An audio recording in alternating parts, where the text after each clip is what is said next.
Hello అందరికీ! ఈరోజు గుడిలో పెట్టేటటువంటి ప్రసాదం పులిహోర ఏ విధంగా తయారు చేసుకోవాలో చూద్దాం. అయితే ఇప్పుడంటే దేవుడిని మొక్కుకోవడానికి టెంపుల్‌కి వెళ్తున్నాం గానీ, అప్పట్లో ఈ ప్రసాదం కోసమే టెంపుల్‌కి వెళ్ళేది. మీరు కూడా అంతేనా?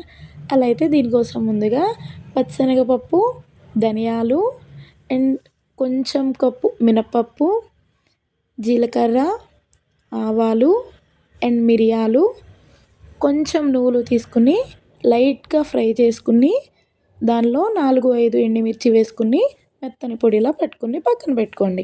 ఇప్పుడు పోపు కోసం ఒక కడాయి తీసుకుని, తగినంత ఆయిల్ వేసుకుని, పోపు దినుసులు చూపిస్తున్న విధంగా అన్నీ 1 బై 1 వేసుకొని ఫ్రై చేసుకోవాలి. ఎండుమిర్చి అండ్ పల్లీలు, కొంచెం చిన్న చిన్నగా కట్ చేసి దంచుకున్నటువంటి అల్లం ముక్కలు అండ్ 5, 6 పచ్చిమిర్చి సన్న చీలికలుగా చేసుకుని ఫ్రై చేసుకోవాలి. మధ్యలో ఎండుమిర్చి ఎక్కువ ఫ్రై అవుతుంటే తీసి పక్కన పెట్టుకోండి. దానిలో పచ్చిశనగపప్పు, ఆవాలు అండ్ కరివేపాకు, కొంచెం కొత్తిమీర ఫ్లేవర్ కోసం వేసుకుని ఫ్రై చేసుకుని పెట్టుకోండి.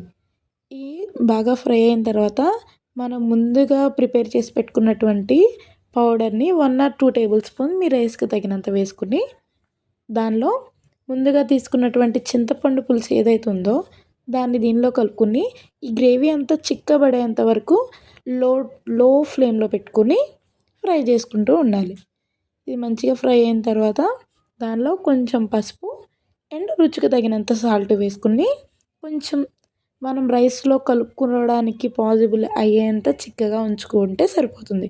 ఇప్పుడు రైస్ తీసుకుని, రైస్లో కొంచెం నువ్వుల నూనె లేదా పల్లి నూనె యూజ్ చేసుకోండి. దానిలో కొంచెం పసుపు వేసుకొని కలిపి పక్కన పెట్టుకోండి. తర్వాత మనం ముందుగా తయారు చేసుకున్న పోప్ అండ్ గ్రేవీని వేసుకుని రైస్లో కలుపుకుంటే మన ప్రసాదం పులిహోర ప్రిపేర్ అవుతుంది.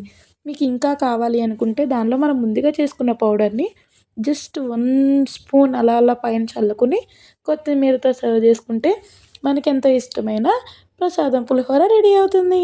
Bye bye.